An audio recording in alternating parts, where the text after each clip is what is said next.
આજે આપણે લગ્ન પ્રસંગમાં હોય તેવી ઘરે જ દાળ આપણે એવી જ ટેસ્ટી ઘરે બનાવશું.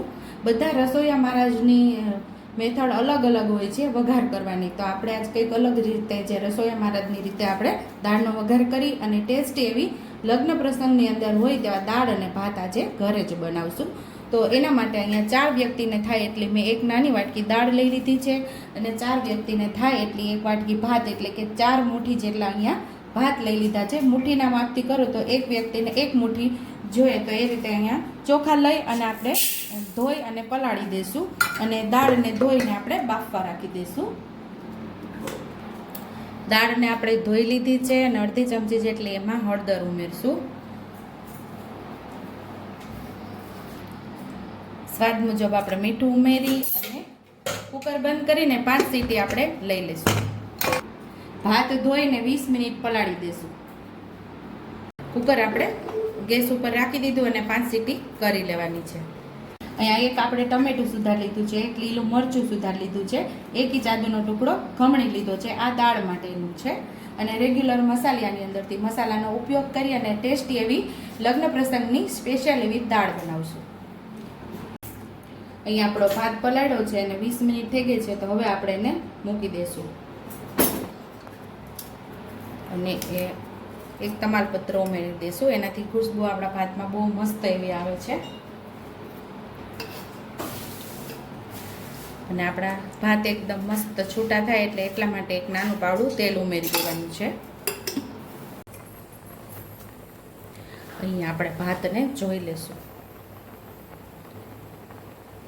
તો થોડી એવી વાર છે, તો 2 મિનિટ આપણે ઉકળવા દઈશું. ત્યાં સુધીમાં આપણો ભાત પણ થઈ જશે અને આપણી દાળ પણ બફાઈ ગઈ છે. અહીંયા આપણા ભાત થઈ ગયા છે, તો હવે આને આપણે ઓસાવી લઈશું. તો એક આપણે જાળી રાખી છે અને એની અંદર આપણે ભાતને ઉમેરી દેવાના છે.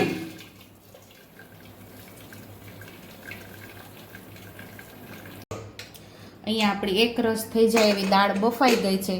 જો તમને દાળ આવી રીતે ગમતી હોય ને બ્લેન્ડર ન મારવું હોય તો ચાલે, પણ મસ્ત એવી આપણી દાળ તો બફાઈ ગઈ છે. તો હવે દાળને આપણે બ્લેન્ડર મારીને એક રસ કરી લેશું. અહીંયા આપણે તેલ ઉમેરી દઈશું. 2 થી 3 ચમચી જેટલું તેલ ઉમેરશું. તેલને આપણે સરસ ગરમ થવા દેવાનું છે. તો અહીંયા બધા ખડા મસાલા નાખી દઈશું. 2 ચકરી ફૂલ છે, 2 તજના ટુકડા, 3 લવિંગ ને 1 તમાલપત્ર.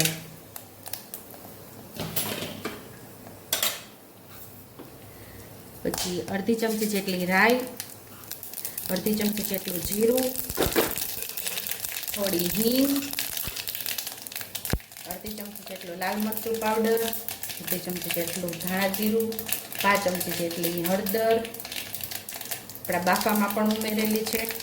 આ બધો મસાલો આપણે પહેલાં સાતડી લેવાનો છે. હરેક રસોઈયાની અલગ અલગ રેસીપી હોય છે, તો જે રસોઈયા મહારાજની રેસીપી મેં પૂછેલી એની જ રીતે હું કરું છું.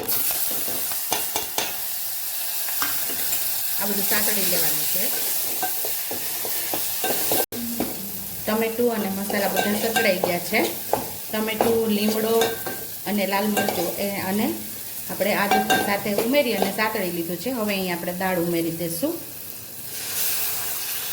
દાળને આપણે આછી ઘાટી જે પ્રમાણે આપણા સ્વાદ મુજબ આપણે કરી શકીએ, તો અહીંયા અડધા ગ્લાસ જેટલો હજી પાણી ઉમેરીશું.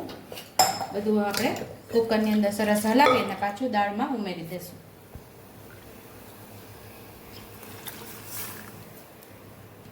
ગળપણ માટે આપણે 2 ચમચી જેટલો ગોળ ઉમેરશું. અને રસોઈયા મહારાજ ઘણીવાર ખટાશમાં આંબલીનો ઉપયોગ કરતા હોય અને કોકમનો પણ ઉપયોગ કરતા હોય છે, પણ આજે આપણે લીંબુનો જ ઉપયોગ કરશું. કારણ કે મારા સાસુને આંબલી નથી ફાવતી, એટલે આજે આપણે આંબલીની જગ્યાએ લીંબુનો ઉપયોગ કરીએ છીએ. તો લીંબુ અડધાથી થોડું વધારે લીંબુ અહીંયા ઉમેરશું, એટલે પોણા ભાગનું આપણે લીંબુ ઉમેરી અને સરસ આપણે મિક્સ કરી દઈશું.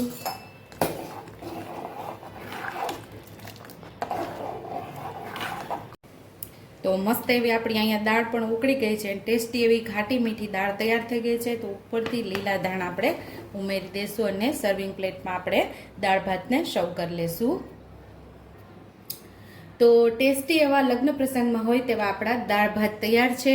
અને જો આ દાળ ભાત જોઈને તમને મોઢામાં પાણી આવી ગયું હોય તો સબસ્ક્રાઈબ તો કરી જ દેજો. જો તમને મારી રેસીપી પસંદ આવી હોય તો મારી રેસીપીને લાઈક કરજો, શેર કરજો, સબસ્ક્રાઈબ કરજો, બેલ આઇકોનને દબાવતા ભૂલતા નહીં અને કમેન્ટ બોક્સમાં કમેન્ટ કરજો કે મારી રેસીપી કેવી લાગી. તો આવજો.